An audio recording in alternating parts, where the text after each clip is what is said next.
మీకు నచ్చని కూర ఏంటిదంటే ముందు చెప్పేది ఏంటంటే దొండకాయనే చెప్తారు. అవునా కదా చెప్పండి. నాకు కూడా ఇట్లనే ఉంటుండే, నాకు అస్సలు తినకపోతుండే దొండకాయ. కానీ ఒకసారి యూట్యూబ్లో రీల్స్ చూస్తుంటే సడన్గా ఈ కూర నాకు అట్లా పడ్డది.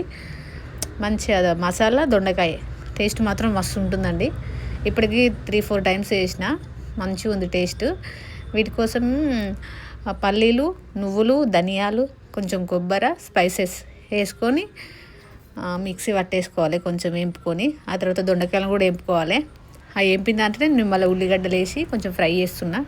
కొంచెం ఫ్రై కాగానే మళ్ళీ టమాటాలు వేసి మన దాకా ఫ్రై చేసి పెట్టుకునేవి కూడా మళ్ళీ ఒక 2 నిమిషాలు అట్లా ఫ్రై చేసుకోవాలి. మనము ఇది కొంచెం దగ్గరకు అయిన తర్వాత ఇందాక అది ఉన్నది చూడండి, అయ్యో ఇది మళ్ళీ వస్తుందండి. నేను మళ్ళీ అట్లనే పెట్టినట్టున్నా, చూసుకోలేదు. ఇందాక వేపుకున్నది ఇలా పోసేసేయాలి దొండకాయల దాంట్లో. ఒక 2 నిమిషాల తర్వాత మళ్ళీ కారం, ఉప్పు, పసుపు అన్నీ వేసుకోవాలి.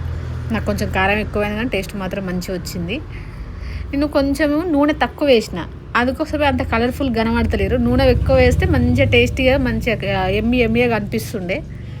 నూనె కొంచెం తక్కువ, కానీ టేస్ట్ మాత్రం మంచిగా ఉందండి. నేను నూనె తక్కువ వేసిన. మీరు మళ్ళీ సూనికి ఇట్లా వెరైటీ కనబడుతుందని చేసుకోకుండా ఉండకండి. మీరు సబ్స్క్రైబ్ చేయకుండా మంచిగా, లైక్ చేయకుండా మంచిగా, కానీ ఒకసారి టేస్ట్ అయితే చూడండి, ఓకేనా.